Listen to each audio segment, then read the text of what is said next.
Most people look at the Gulf of Mexico and see just a vast stretch of blue water, stretching endlessly in every direction, with nothing but the occasional boat dotting the surface. But if you get out there, whether by boat, plane, or even helicopter, you start noticing something unusual poking out of the water.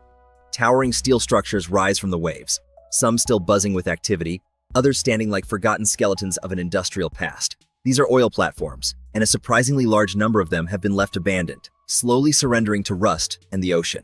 Across the Gulf, there are more than 500 of these deserted platforms, unmanned and quiet. Some of them still have the skeletal remains of old pumps and pipes. Others are stripped down to nothing but metal frames, tilting as corrosion eats away at their foundations.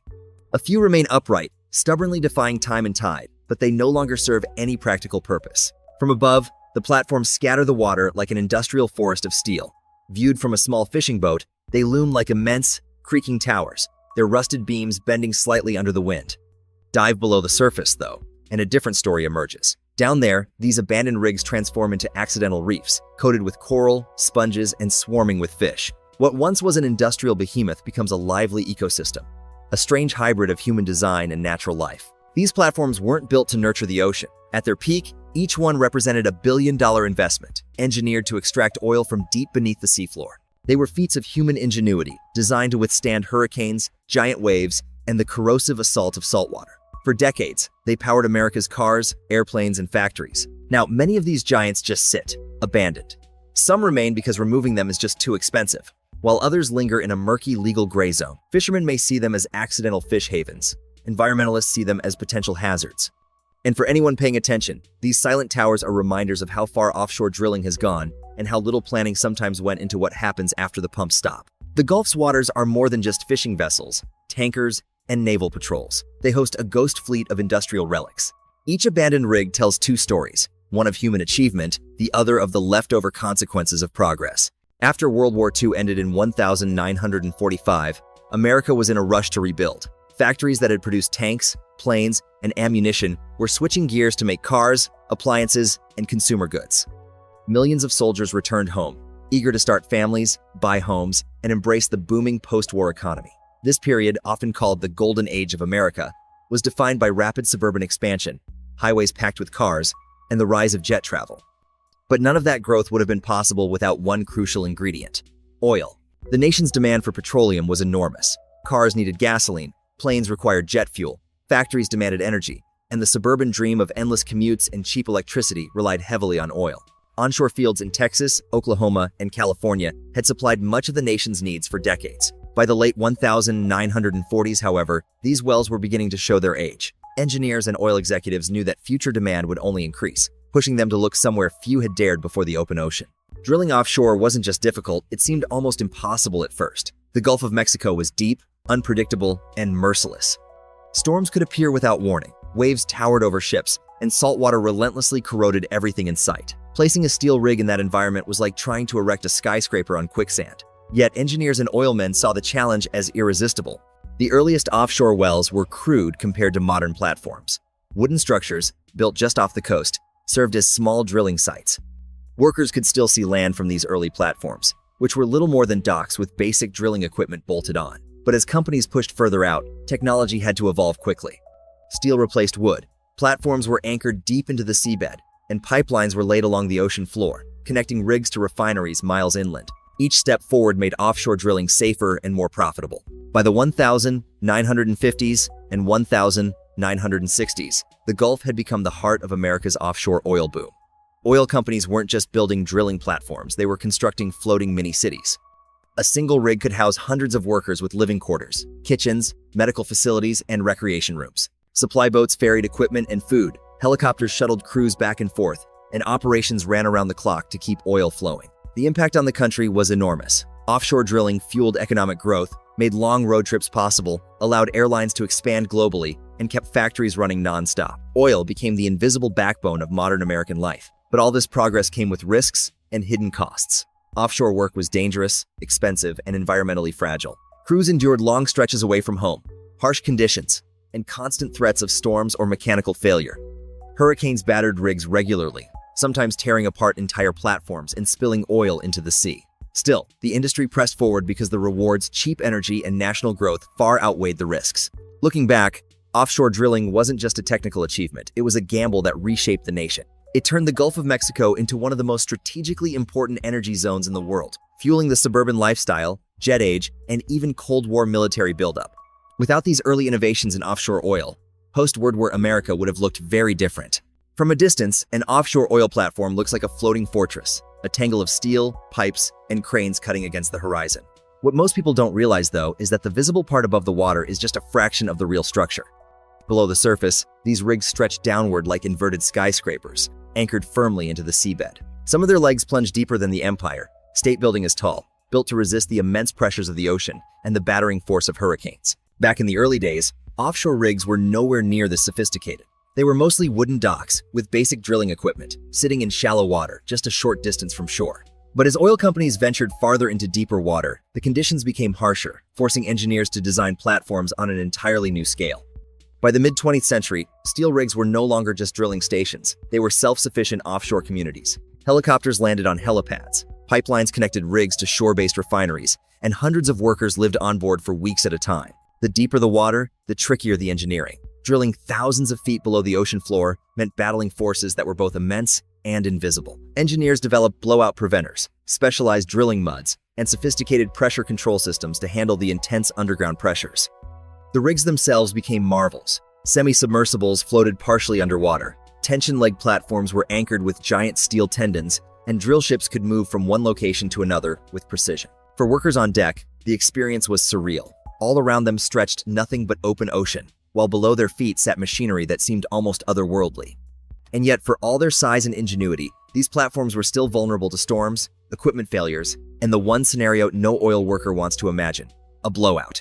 While the world marveled at the scale and innovation of offshore rigs, another question began to emerge. What happens when these massive machines outlive their usefulness? Because for all their power, rigs don't last forever.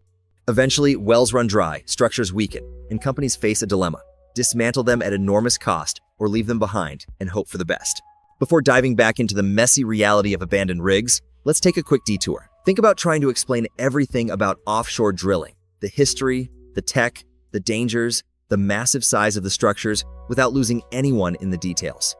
That's kind of like designing a website. You've got all the raw content, the images, the story, but if it isn't presented clearly, people will get lost. That's where Framer comes in. It's a tool that makes web design feel straightforward, even for people who aren't coding experts. The interface is clean, the results look professional, and you can build websites that feel polished without a full team of developers.